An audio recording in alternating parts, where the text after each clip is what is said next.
だがその時アイオロスはまだ息絶えてはいなかったのだ。すべてお前に叩きつけてやる。 Et voilà, on va faire un petit tour. Donc voilà, là, déjà vous avez la boîte que vous avez vue tout à l'heure. Ensuite, on a les cheveux, les mains et les protège-mains. Ici, le corps qui est un corps bootleg, hein, voilà, très très très rigide. Ici, nous avons donc les visages, un petit zoom sur les visages, les épaulettes et la lyre. Là, vous avez un zoom un peu plus grand pour voir toutes les pièces d'armure qui sont dans le blister, les pieds. Voilà, le torse, la jupe, et là du coup vous avez vraiment le blister et comment c'est fait à l'intérieur de la boîte. Et maintenant du coup place au montage. Vous le verrez comme d'habitude, vous ne le verrez pas, mais on aura le résultat. Et voilà les amis, voilà le montage complet de notre ami Orphée de la Lyre. Alors, j'essaye de me caler correctement pour vous la montrer au mieux. Bah écoutez, une bonne surprise quand même. Alors bizarrement, moi j'ai toujours aimé, même les photos qu'on voyait. Je trouvais ça plutôt sympa. Alors j'avais une grosse peur au niveau de la couleur. Effectivement, la couleur ne semblait pas folle et j'étais pas ultra fan de l'histoire du doré. Alors c'est très curieux, cette couleur est vraiment curieuse parce que je sais pas comment ça va rendre sur la vidéo, mais en tout cas je peux juste vous dire qu'en vrai, elle fait pas si dorée que ça, c'est vraiment un mélange entre l'argenté et le doré. Alors oui, il y a des reflets dorés, d'ailleurs je ne sais pas pourquoi ils ont fait ces reflets là, ils auraient vraiment dû faire de l'argenté classique, donc je comprends pas le délire d'avoir voulu mettre une espèce de doré à l'intérieur. Alors oui, le violet ressort énormément, je vais essayer de vous rapprocher encore un tout petit peu. Bien sûr, on va faire une séance photo, mais honnêtement, je trouve ça plutôt pas mal. C'est une bonne alternative. Alors oui, le violet ressort énormément, mais moi c'est une de mes couleurs préférées. Donc honnêtement, oui, c'est pas fidèle, oui c'est pas accurate, c'est tout ce qu'on veut, mais moi je trouve ça plutôt pas mal. Alors, on va mettre ça, on va la mettre sur un diorama, hein, bien entendu. On va la mettre sur un diorama et puis on va faire le pour et le contre de cette figurine. Je vais aussi vous raconter, voilà, le montage, comment s'est passé le montage, et si il faut l'acheter ou pas l'acheter. Est-ce que vous devez investir là-dedans ou pas? Est-ce qu'il faut investir dans cet Orphée EX ou pas? Et ben voilà, on y va tout de suite, mise sur diorama. Et voilà les amis, mise sur diorama de notre ami Orphée EX, modèle pirate. Donc écoutez, après j'ai envie de vous dire, on va faire les points forts et les points faibles de cette figurine. Les gros points forts, ça va être très simple, hein. Automatiquement ça va être qu'il a le mérite d'exister. Déjà, donc c'est un Orphée EX qui est quand même plutôt sympa. Et que Bandai n'a pas sorti, voilà, donc on a la version effectivement classique de chez Bandai qui faisait déjà le taf, hein, plutôt pas mal, mais là effectivement il y a quand même des points forts. Alors les points forts de cette figurine là, je ne voulais pas montrer casquée, tout simplement parce que je la trouve vraiment pas jolie casquée, donc moi je la fais toujours un peu décasquée. Je trouve qu'Orphée est bien plus beau comme ça. Mais le gros point fort également de cette figurine, c'est que je l'ai payé 36 € livré. Et effectivement, c'est vraiment pas cher, parce que quand on voit certains prix de pirates, c'est vraiment du n'importe quoi. Donc voilà, je trouve qu'ils abusent un peu au niveau des prix, au niveau des pirates. Et celle-ci, eh ben écoutez, elle fait plutôt le café pour un prix de 36 €. Je l'ai mise à côté de Ridis, hein, et je trouve que ça va plutôt bien au niveau des proportions. On est plutôt pas mal de ma résine de Ridis.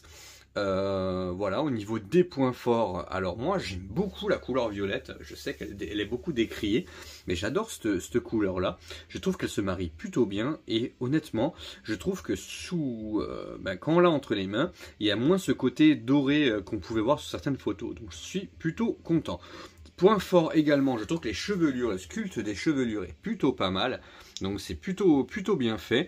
Visage, alors les deux visages, je vais vous les remontrer, mais les deux visages, alors il n'y a que le visage yeux fermés qui passe, hein. Les autres visages sont quand même pas fous. Voilà, donc j'ai pas testé de les mettre, mais vous voyez, ils sont pas, c'est pas non plus les pires visages qu'on ait vus au niveau bootleg, hein, soyons honnêtes, hein. C'est voilà, mais on dirait que c'est pas Orphée. Donc voilà, par contre le visage jeu fermé est plutôt sympa. Donc voilà. Ensuite, au niveau, bah écoutez, au niveau montage, j'ai pas eu de soucis, pas de casse. Pourtant, j'ai eu peur à quelques reprises. Le corps bootleg hein, est toujours particulier. On a l'impression de casser les mains. Dès qu'on enlève les mains, j'ai peur de casser donc l'attache des mains, donc le bitonio des mains. Au niveau des pieds, bon bah voilà, on sent que c'est une figurine qu'il va pas falloir beaucoup bouger. Parce que on sent vite qu'elle va perdre au niveau rigidité. Alors le corps est très rigide, mais alors tout ce qui est élément du style les pieds, notamment les pieds, hein, les pieds bougent beaucoup. Donc ça fait un peu flipper. Voilà, donc on a toujours peur de casser un truc. Voilà, les épaulettes, j'ai mis les épaulettes. À chaque fois, j'ai peur de casser les mains de Lego, là, les attaches épaulettes. Donc j'ai vraiment peur de ce côté-là. Ensuite, le reste est plutôt de bonne facture. Moi, je trouve que c'est quand même sympa. Pour 36 €, franchement, honnêtement, c'est pas la figurine la plus fidèle qu'on aurait pu avoir. Il est certain qu'un petit custom dessus, bah écoutez, c'est largement faisable, honnêtement. Voilà, bon moi c'est pas trop mon truc, donc je le ferai pas.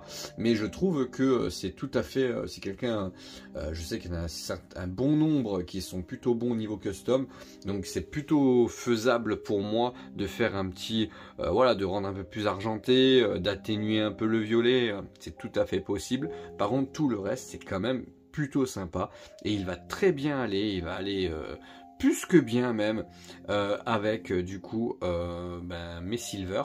Alors celui-ci n'ira pas avec les silver, celui-ci il ira dans mon étage Hades avec Eurydice et ma version classique ira avec les silver. Voilà, donc là mon mime silver va aller avec les autres chevaliers d'argent. Par contre celui-ci il va aller plus dans le côté Hades, voilà. Donc voilà, je vais lui trouver une belle petite place, ça de ce côté-là, il n'y a pas de souci, je m'inquiète pas. Mais par contre, effectivement, hein, on ne va pas faire n'importe quoi, on va vraiment le mettre, du coup, j'ai pas envie de le mettre, il va dénoter avec les autres silver parce que effectivement c'est un EX, mais que les autres sont tous du classique. Donc voilà, on va le laisser comme ça, sans aucun problème. Mais écoutez, les amis, moi je me suis éclaté à monter ce Orphée. Il est assez facile à monter. Voilà. Mais bon, effectivement, c'est pas une figurine qu'il va falloir manipuler 400 fois. Je ne l'amènerai pas dehors pour faire du shooting extérieur, tout simplement parce que voilà, j'aurais peur de l'abîmer. La peinture est très fragile et ça j'ai oublié de le dire sur les points faibles. Voilà, alors les visages perfectibles, effectivement, mais aussi la peinture qu'on sent fragile, c'est-à-dire que sur le long terme, je sais pas comment elle va vieillir cette figurine. En tout cas, c'est sûr qu'il faut la mettre en vitrine. Voilà les amis, c'était Orphée, petite vidéo d'Orphée et écoutez, est-ce qu'on achète pas à 36 €? Oui, vous pouvez l'acheter. Si vous voulez un Orphée EX, c'est une bonne alternative. Si Bandai la sort un jour, tant mieux. S'il la sort pas, elle aurait eu le mérite d'exister. Voilà, je vous dis à très bientôt, c'était Iolos Davy. Et n'oubliez pas, il y a toujours le concours qui est en cours pour gagner le Jabu Revival 9 scellé. Il suffit pour ça de s'abonner à la chaîne et si vous pouvez aussi à la chaîne TikTok. Mais ce sera déjà pas mal d'être abonné ici. À très bientôt, je vous embrasse fort.